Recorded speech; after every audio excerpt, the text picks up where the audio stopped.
Welcome, everyone. Thanks for coming in today.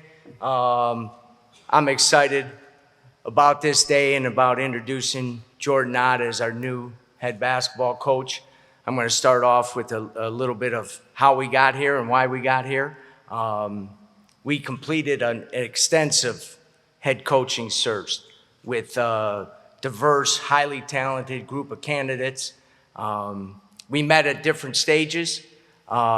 In different ways, but we were able to dig down on those candidates in terms of who they were as people, who they were as coaches, who they were as leaders. We were able to talk about and discuss and watch film and go over basketball stuff in terms of system, style of play, their vision for our organization, their vision for our team. We were able to cover a lot of different things during that time. Their philosophies, and where they saw us moving on to. So it was a great process. We also looked deeply into how each candidate fit into our community. We got a passionate fan base, and them fitting in with the Phoenix community was very, very important. Our fans deserve the very best, and that's what's sitting in front of you today. At the end of it, no question, clear choice, Jordan Ott stood out in every single stage of that process. What we're bringing in today is a hungry assistant coach that is now the head coach that has spent 12 years in the NBA prepping for this day. His work ethic is beyond reproach. His basketball knowledge, his forward thinking in terms of offensive schemes and systems, the blueprint for an aggressive defensive style of play fit in perfectly with everything that we've been talking about for the last 5 weeks. His leadership, his ability to develop players, his ability to develop deep relationships with players constantly stood out. In every phase of this, he was clearly the one standing out and making the most impact on myself, on Matt, and on Josh during this process. All these things were only confirmed by the players that he coached during these 12 years, as we called various players around the NBA, and the coaches that he worked with and worked for. So at this time, I'd like to have everybody give a warm welcome to the new head coach of the Phoenix Suns, Jordan Ott.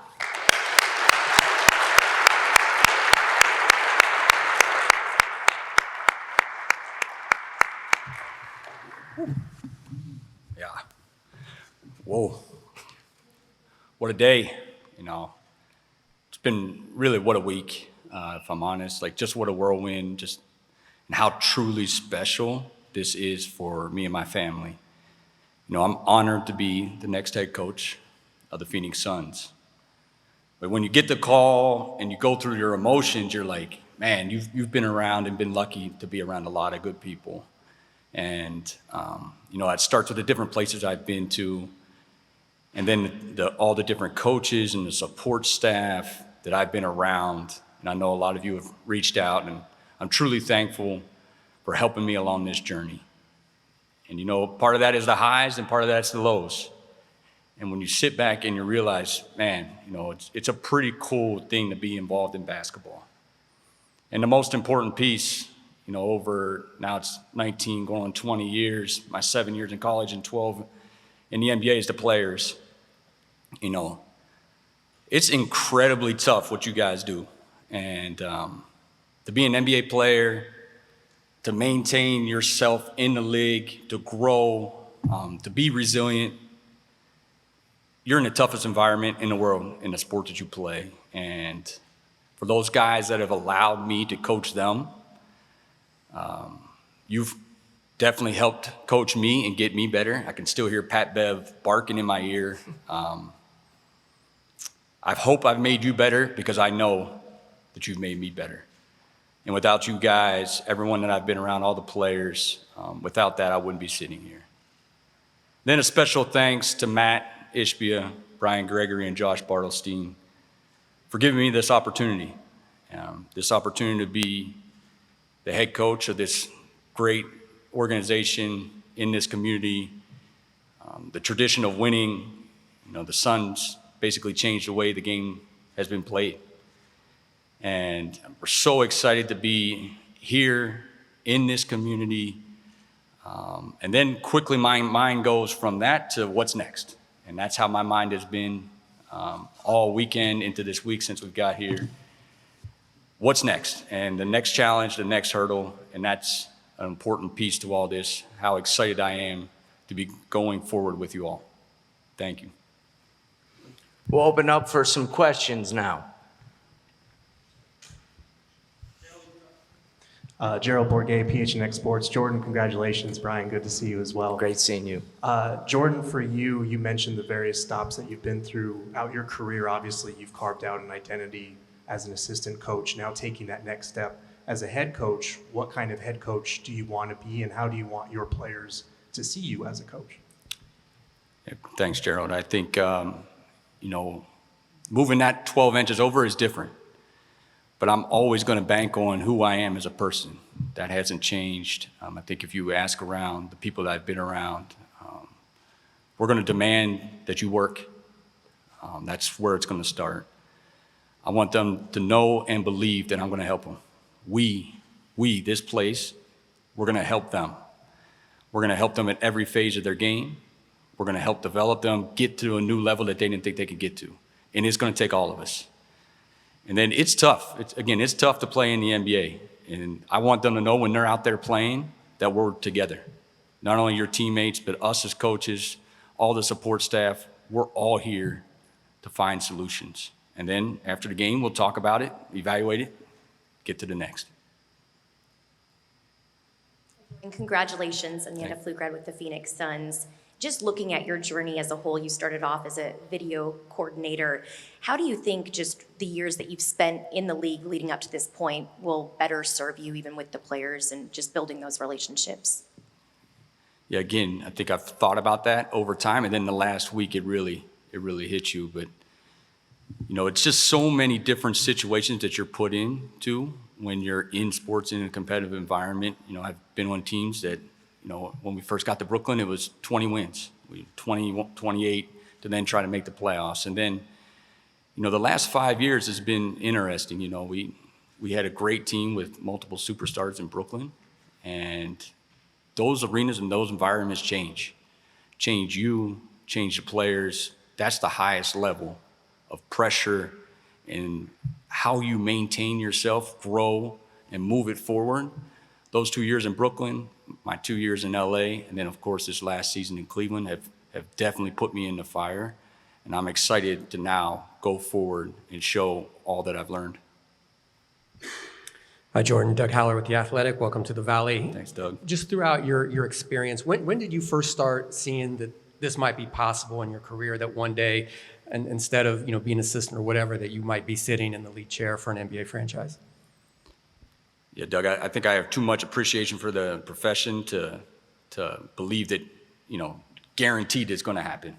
You hope to put yourself around enough great coaches, great organizations, and then the players that really force you to think outside the box, be creative.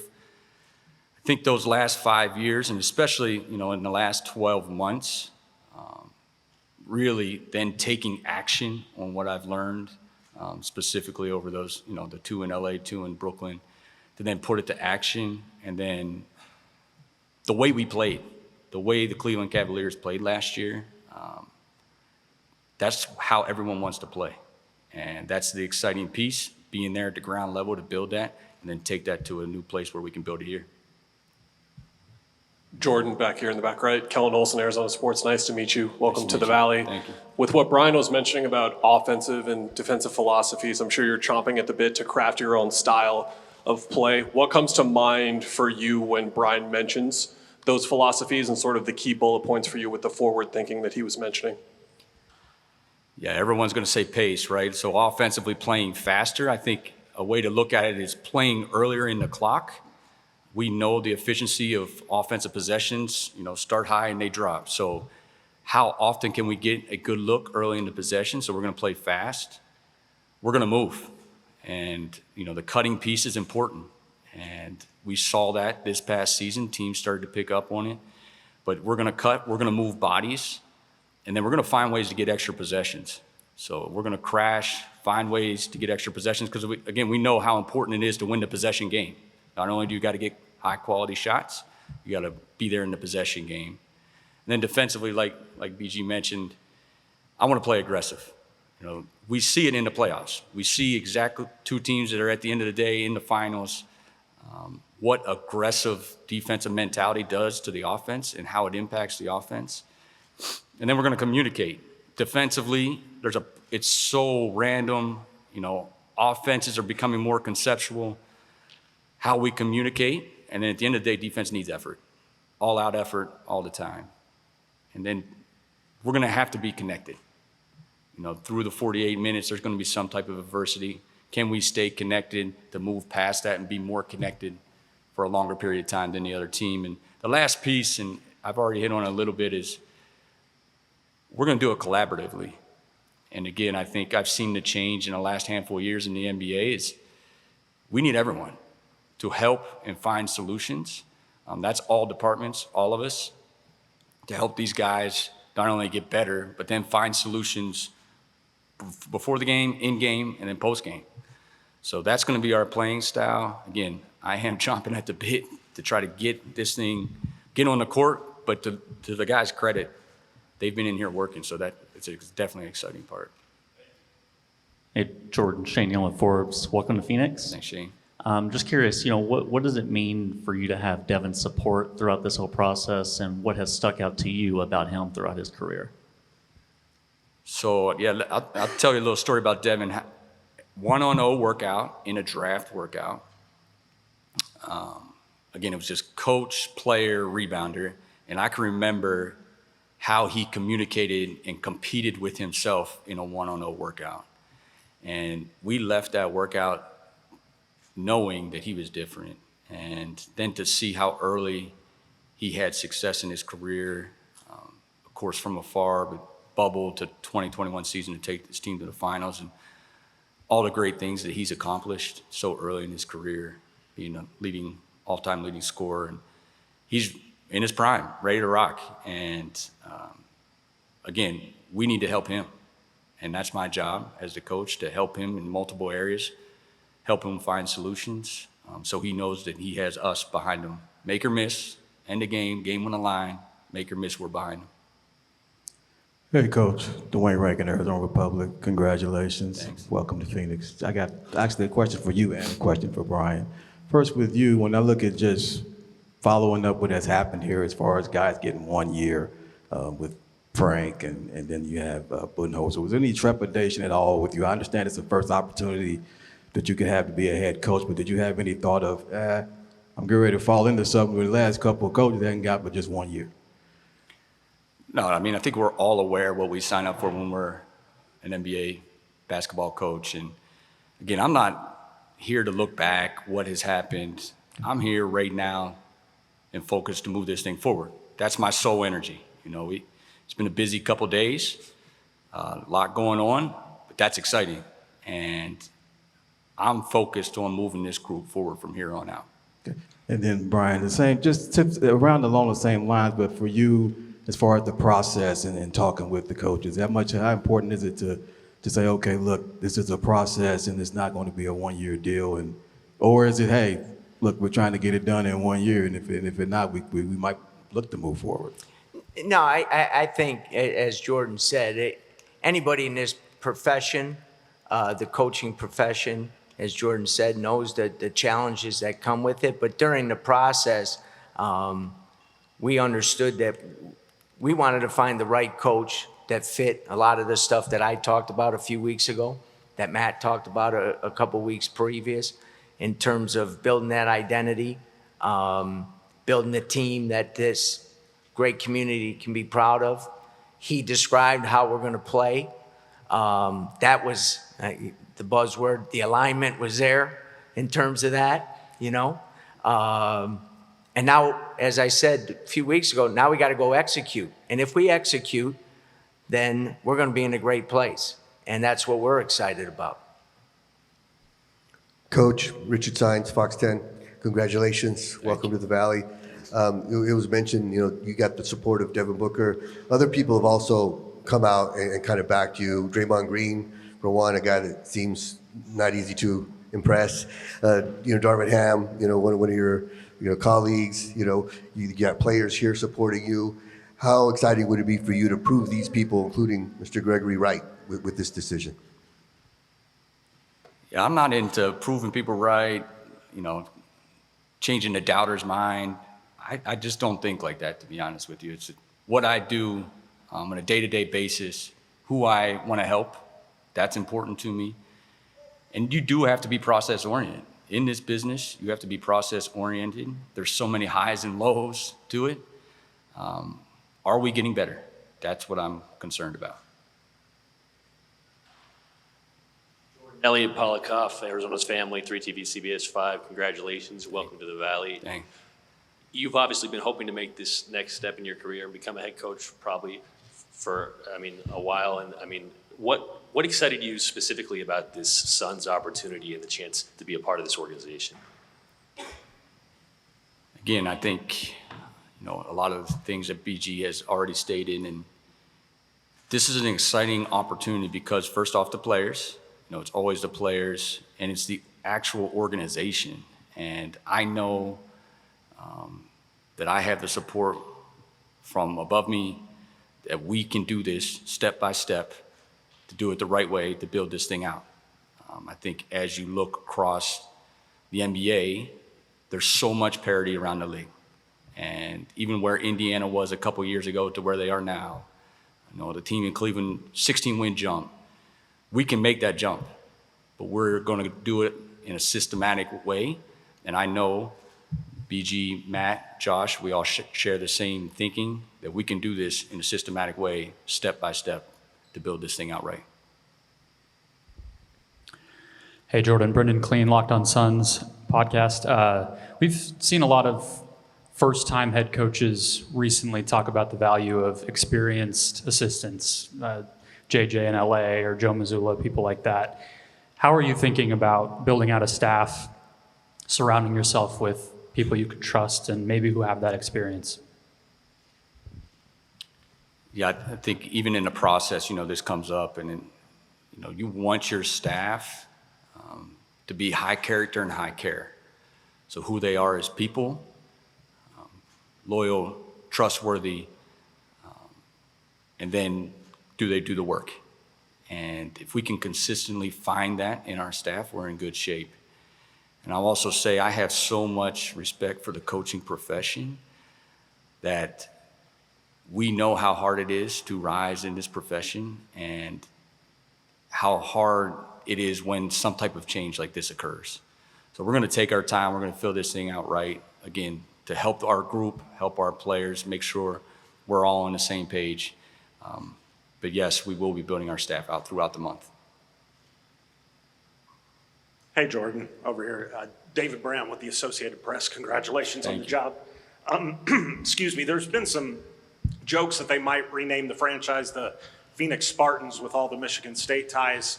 I was just wondering from your perspective how much that connection meant with Brian, with Matt, and what you think that brings to the table. So I'll say it like this, I've earned the right to be here. I've spent 20 years of working as hard as I possibly can to be here in this spot. I've been around great people, great coaches, great players to allow me to grow, put me in tough spots to see if I can get better. So I know I've earned this opportunity. I'm going to work as hard as I can from here on out to prove that I am here for the right reasons and I've earned this opportunity. So that excites me. That excites me going forward. Jordan, Craig Fouey, ABC 15 Sports right here. How excited are you just to step into that head coaching role for the first time? And you've been down the road as an assistant, and I know you've coached Summer League, but what is this like for you, for your family, just to be the head coach of the Phoenix Suns? Yeah, incredible. It's, like I said earlier, it's just the whole week in general, just incredibly thankful for the journey and the people that you've been with. And then it quickly shifts to what's next and how can I help?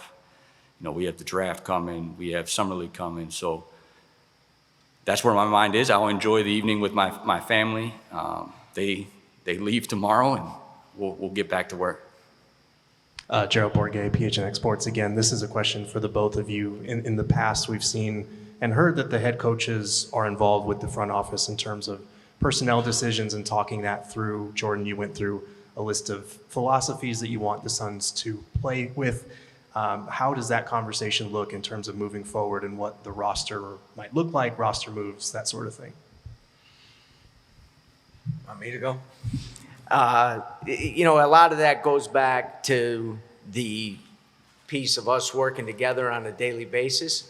The communication piece of where the roster is, what it looks like. This is our style of play. Is there someone out there that fits great for our style of play that's available?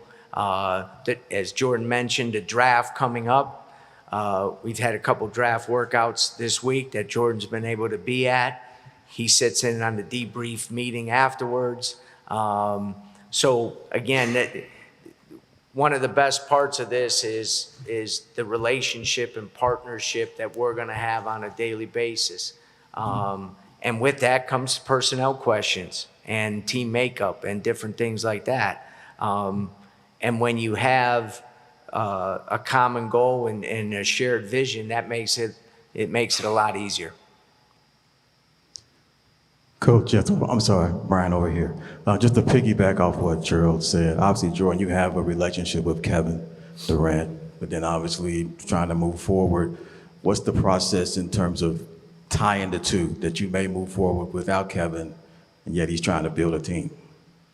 Well, again, we look at all our players, and Jordan and I have talked, and as you mentioned, Jordan has obviously thought the world of Kevin, has a great relationship, coached him the whole bit. But as you know, I appreciate you asking the question. I know you have to ask it.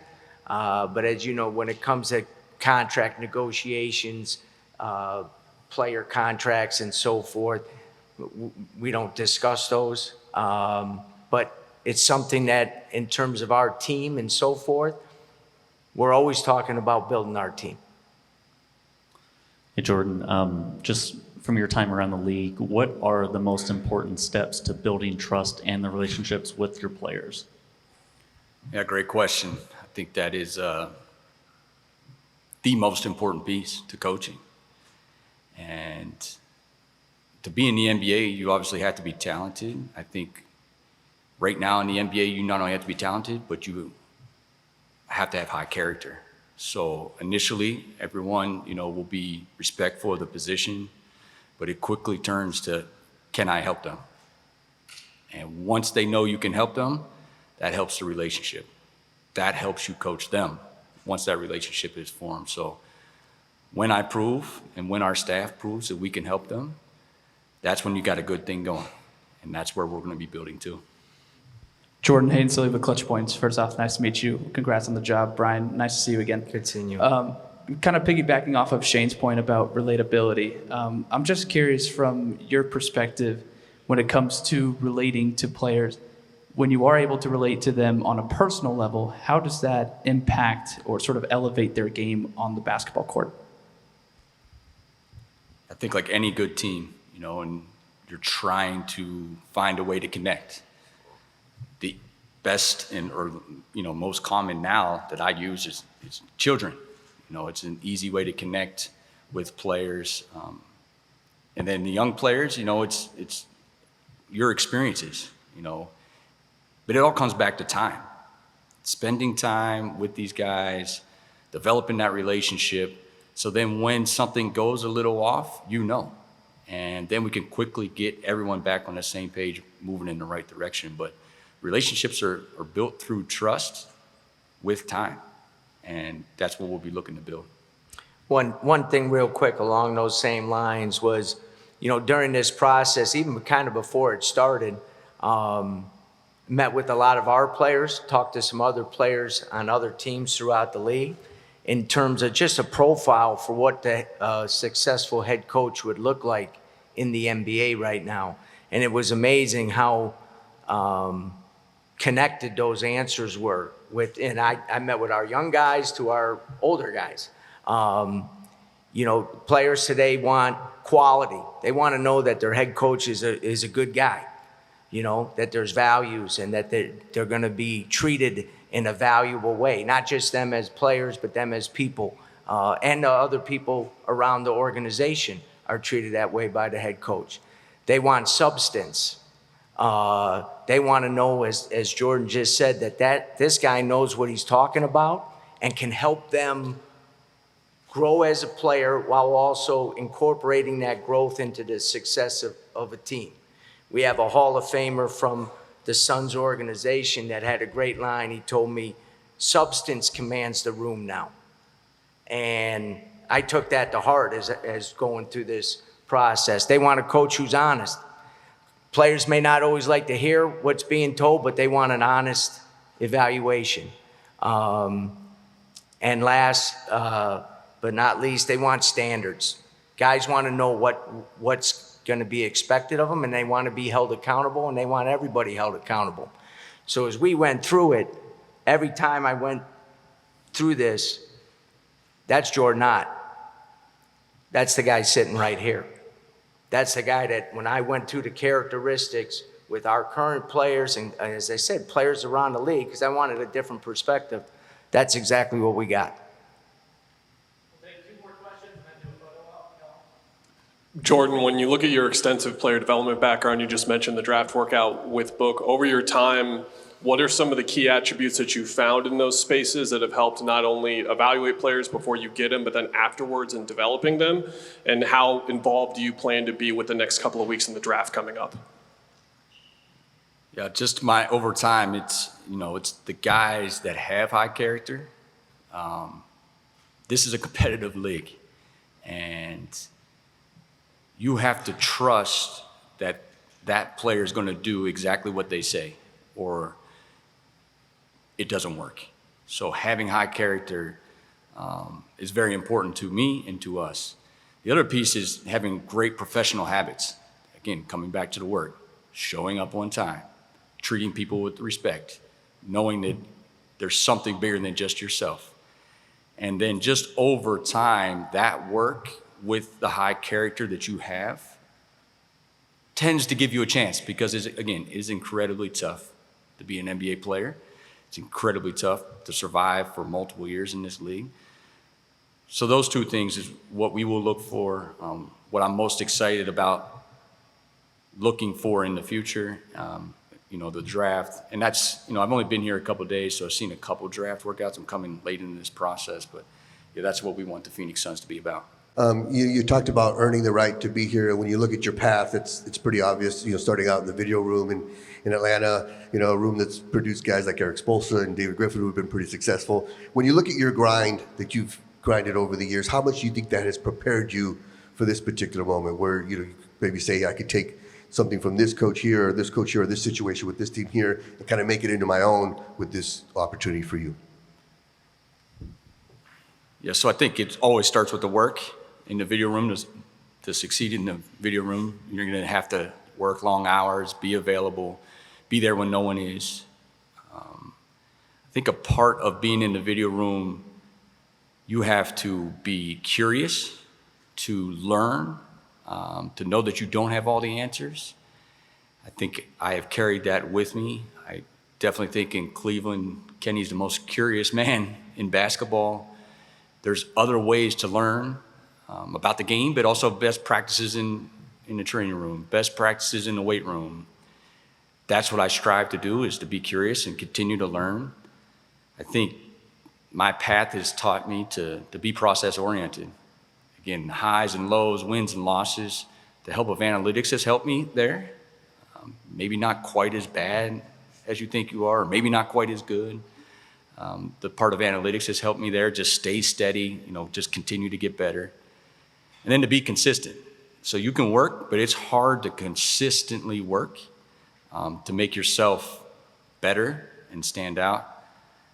And then I think the last piece of my journey that when you sit back and you think about, we're all competitors.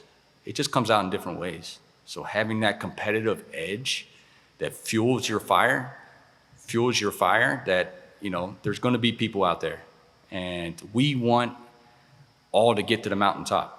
And without that fuel, that day-to-day grind of it all, it's really hard to get better and be successful. So when I look over my journey, I'm proud of how it's gone and now where it's going to go.